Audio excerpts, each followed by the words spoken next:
श्री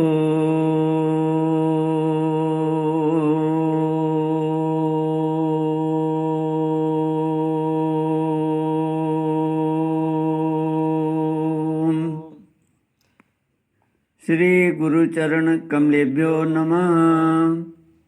श्री गणेशाय नमः। श्री सरस्वत्यै नमः। श्री विष्णवे नमः। श्री कृष्ण गोविंद हरे मुरारी, हे नाथ नारायण वासुदेव। श्री कृष्ण गोविंद हरे मुरारे, हे नाथ नारायण वासुदेव। हे नाथ नारायण वासुदेव, हे नाथ नारायण वासुदेव, हे नाथ नारायण वासुदेव। श्री कृष्ण गोविंद हरे मुरारे, हे नाथ नारायण वासुदेव। श्री कृष्ण गोविंद हरे मुरारे, हे नाथ नारायण वासुदेव। ओम नमो भगवते वासुदेवाय।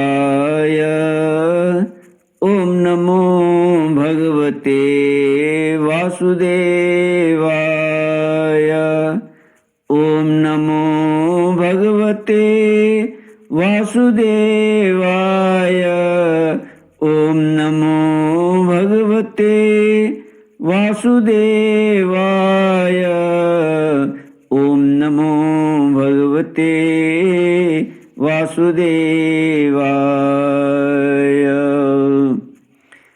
कृष्णाय वासुदेवाय हरये परमात्मने प्रणतक्लेशनाशाय गोविन्दाय नमो नमः। कृष्णाय वासुदेवाय देवके नन्दनाय च नन्दगोपकुमाराय गोविन्दाय नमो नमः। सच्चिदानन्दरूपाय विश्वोत्पत्त्यादिहेतवे तापत्रयविनाशाय श्रीकृष्णाय वयं नमः। सच्चित आनंद स्वरूप परमात्मा जो सृष्टि के उत्पत्ति, पालन और संहार करता है तथा जीवों के आध्यात्मिक, आदि दैविक, आदि भौतिक तापों को नष्ट करने वाले हैं, अर्थात जीवों के मानसिक, शारीरिक और भौतिक दुखों को दूर करने वाले हैं, उन श्री कृष्ण भगवान को हम नमस्कार करते हैं। श्री कृष्ण गोविंद हरे मुरारे, हे नाथ नारायण वासुदेव। श्रीमद् भागवत 10वां स्कंद अथ षष्टितमोऽध्यायः। श्री शुक उवाच नन्दव्रजं गते रामे करुषाधिपतिर्नृप वासुदेवोऽहमित्यज्ञो दूतं कृष्णाय प्राहिणोत्। त्वं वासुदेवो भवान्नवतीर्णो जगत्पतिः इति प्रस्तोभितो बालैर्मेन आत्मानमच्युतं। दूतं च प्राहिणोन्मन्दः कृष्णायाव्यक्तवर्त्मने द्वारकायां यथा बालो नृपो बालकृतो बुधः। दूतस्तु द्वारकामेत्य सभायामास्थितं प्रभुं कृष्णं कमलपत्राक्षं राजसंदेशमब्रवीत्। श्रीमद्भागवत 10वां स्कंद 66वां अध्याय पौंड्रक और काशीराज का उद्धार। श्री सुखदेव जी कहते हैं, परीक्षित, जब भगवान बलराम जी नंद बाबा के व्रज में गए हुए थे तब पीछे से करुष देश के अज्ञानी राजा पौंड्रक ने भगवान श्री कृष्ण के पास एक दूत भेजकर यह कहलाया कि भगवान वासुदेव मैं हूँ। मूर्ख लोग उसे बहकाया करते थे कि आप ही भगवान वासुदेव हैं और जगत की रक्षा के लिए पृथ्वी पर अवतीर्ण हुए हैं। इसका फल यह हुआ कि वह मूर्ख अपने को ही भगवान मान बैठा। जैसे बच्चे आपस में खेलते समय किसी बालक को ही राजा मान लेते हैं और वह राजा की तरह उनके साथ व्यवहार करने लगता है, वैसे ही मंदमती अज्ञानी पौंड्रक ने अचिंत्य गति भगवान श्री कृष्ण की लीला और रहस्य न जानकर द्वारका में उनके पास दूत भेज दिया। पौंड्रक का दूत द्वारका आया और राजसभा में बैठे हुए कमल नयन भगवान श्री कृष्ण को उसने अपने राजा का यह संदेश कह सुनाया। एकमात्र मैं ही वासुदेव हूँ, दूसरा कोई नहीं है। प्राणियों पर कृपा करने के लिए मैंने ही अवतार ग्रहण किया है। तुमने झूठ मूठ अपना नाम वासुदेव रख लिया है, अब उसे छोड़ दो। यदुवंशी, तुमने मूर्खतावश मेरे चिन्ह धारण कर रखे हैं, उन्हें छोड़कर मेरी शरण में आ जाओ और यदि मेरी बात तुम्हें स्वीकार न हो तो मुझसे युद्ध करो। श्री सुखदेव जी कहते हैं, परीक्षित, मंदमती पौंड्रक की यह बहक सुनकर उग्रसेन आदि सभासद जोर जोर से हंसने लगे। उन लोगों की हंसी समाप्त होने के बाद भगवान श्री कृष्ण ने दूत से कहा, तुम जाकर अपने राजा से कह देना कि रे मूढ़, मैं अपने चक्र आदि चिन्हों यूं नहीं छोड़ूंगा, इन्हें मैं तुझ पर छोड़ूंगा और केवल तुझ पर ही नहीं, तेरे उन सब साथियों पर भी जिनके बहकाने से तू इस प्रकार बहक रहा है। उस समय मूर्ख, तू अपना मुंह छिपाकर औंधे मुंह गिरकर चील, गीद, बटेर आदि मांस भोजी पक्षियों से घिरकर सो जाएगा और तू मेरा शरण दाता नहीं, उन कुत्तों की शरण होगा जो तेरा मांस चींथ चींथ कर खा जाएंगे। परीक्षित, भगवान का यह तिरस्कार पूर्ण संवाद लेकर पौंड्रक का दूत अपने स्वामी के पास गया और उसे कह सुनाया। इधर भगवान श्री कृष्ण ने भी रथ पर सवार होकर काशी पर चढ़ाई कर दी, क्योंकि वह करुष का राजा उन दिनों वहीं अपने मित्र काशीराज के पास रहता था। श्री कृष्ण गोविंद हरे मुरारे, हे नाथ नारायण वासुदेव। भगवान श्री कृष्ण के आक्रमण का समाचार पाकर महारथी पौंड्रक भी 2 अक्षौहिणी सेना के साथ शीघ्र ही नगर से बाहर निकल आया। काशी का राजा पौंड्रक का मित्र था, अतः वह भी उसकी सहायता करने के लिए 3 अक्षौहिणी सेना के साथ उसके पीछे पीछे आया। परीक्षित, अब भगवान श्री कृष्ण ने पौंड्रक को देखा। पौंड्रक ने भी शंख, चक्र, तलवार, गदा, सारंग, धनुष और श्रीवत्स चिन्ह आदि धारण कर रखे थे। उसके वक्षस्थल पर बनावटी कौस्तुभमणि और वनमाला भी लटक रही थी। उसने रेशमी पीले वस्त्र पहन रखे थे और रथ की ध्वजा पर गरुड़ का चिन्ह भी लगा रखा था। उसके सिर पर अमूल्य मुकुट था और कानों में मकराकृत कुंडल जगमगा रहे थे। उसका यह सारा का सारा वेश बनावटी था, मानो कोई अभिनेता रंगमंच पर अभिनय करने के लिए आया हो। उसकी वेशभूषा अपने समान देकर भगवान श्री कृष्ण खिलखिलाकर हंसने लगे। अब शत्रुओं ने भगवान श्री कृष्ण पर त्रिशूल, गदा, मुद्गर, शक्ति, रिष्टि, प्रास, तोमर, तलवार, पट्टिस और बाण आदि अस्त्र शस्त्रों से प्रहार किया। प्रलय के समय जिस समय आग सभी प्रकार के प्राणियों को जला देती है, वैसे ही भगवान श्री कृष्ण ने भी गदा, तलवार, चक्र और बाण आदि शस्त्रास्त्रों से पौंड्रक तथा काशीराज के हाथी, रथ, घोड़े और पैदल की चतुरंगिणी सेना को तहस नहस कर दिया। वह रणभूमि भगवान के चक्र से खंड खंड हुए। रथ, घोड़े, हाथी, मनुष्य, गधे और ऊंटों से पट गई। उस समय ऐसा मालूम हो रहा था मानो वह भूतनाथ शंकर की भयंकर क्रीड़ास्थली हो।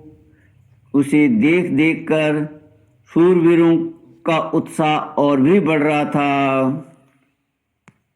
श्री कृष्ण गोविंद हरे मुरारे, हे नाथ नारायण वासुदेव।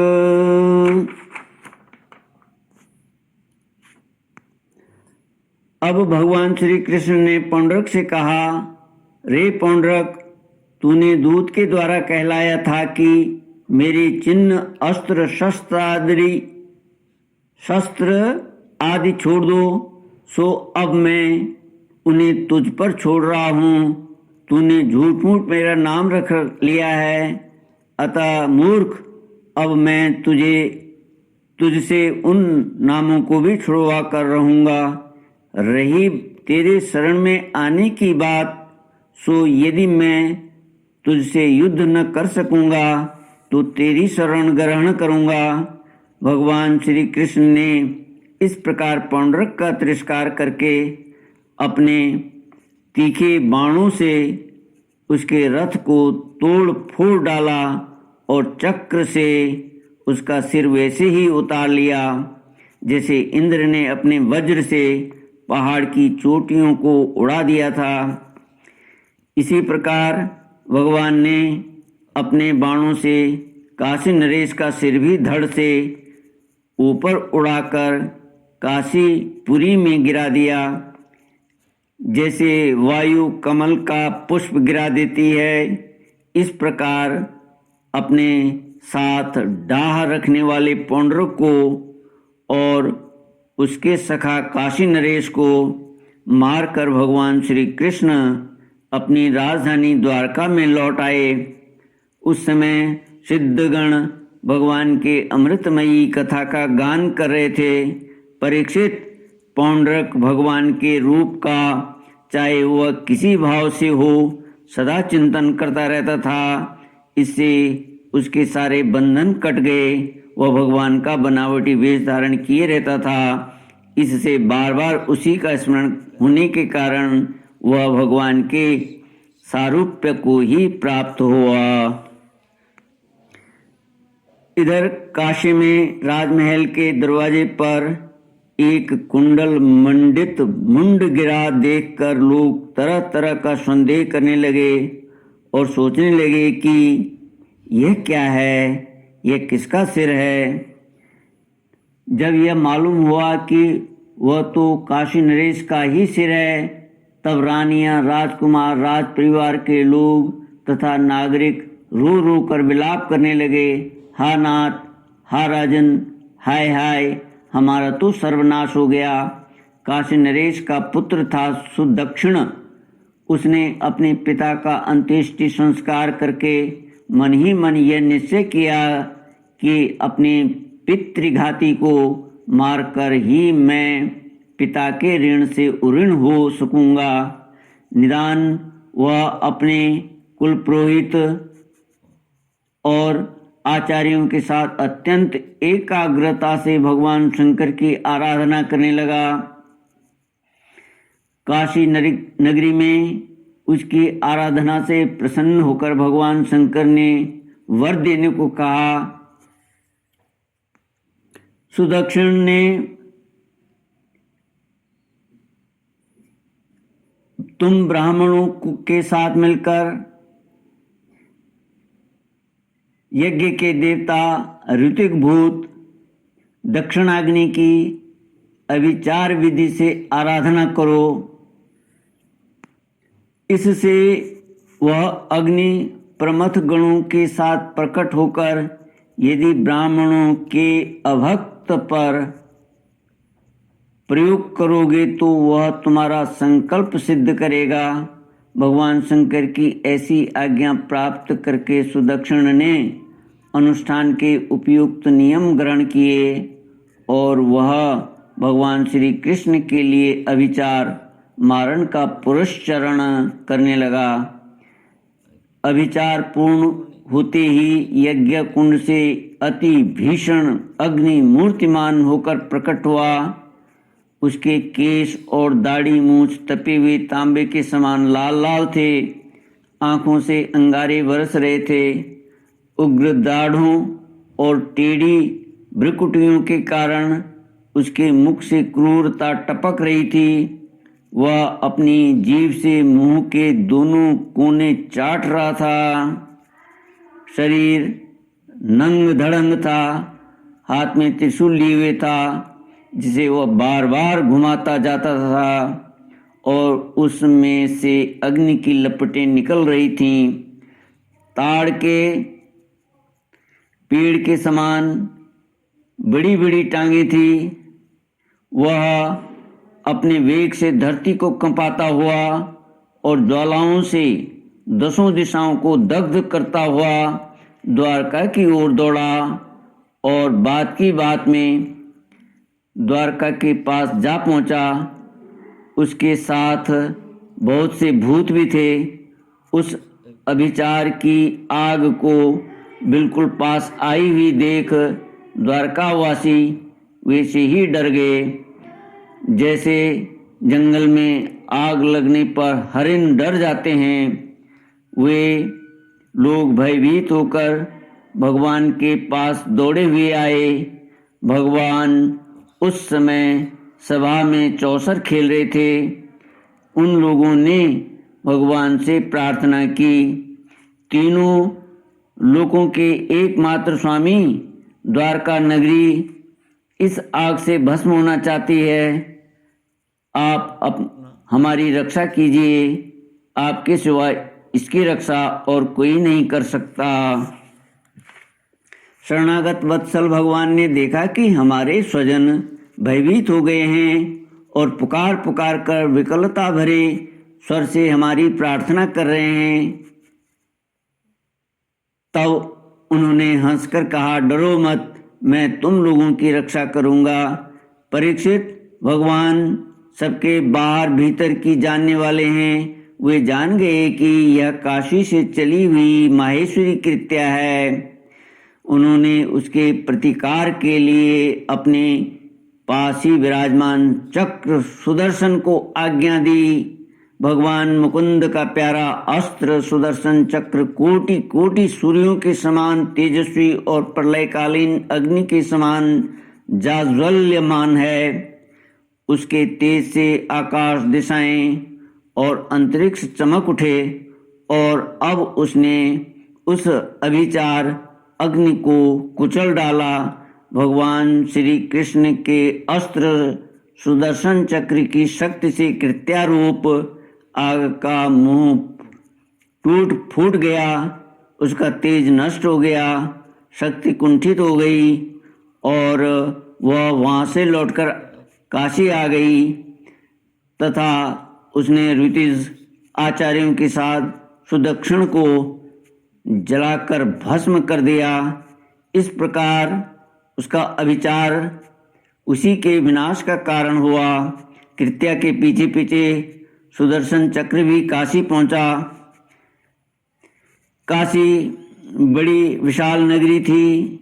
वह बड़ी बड़ी अटारियों, सभा भवन, बाजार, नगर द्वारों के शिखर, चहार दीवारियों, खजाने, हाथी, घोड़े, रथ और अन्नों के गोदाम से सुसज्जित थी। भगवान श्री कृष्ण के सुदर्शन चक्र ने सारी काशी को जलाकर भस्म कर दिया और फिर वह परमानंदमयी लीला करने वाले भगवान श्री कृष्ण के पास लौट आया। जो मनुष्य पुण्य कीर्ति भगवान श्री कृष्ण के इस चरित्र को एकाग्रता के साथ सुनता या सुनाता है, वह सारे पापों से छूट जाता है।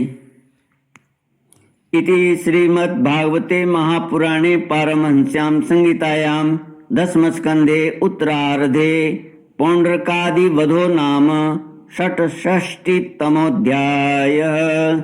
ओम पूर्णमद पूर्णमिदं पूर्णात् पूर्णमुदच्यते पूर्णस्य पूर्णमादाय पूर्णमेवावशिष्यते।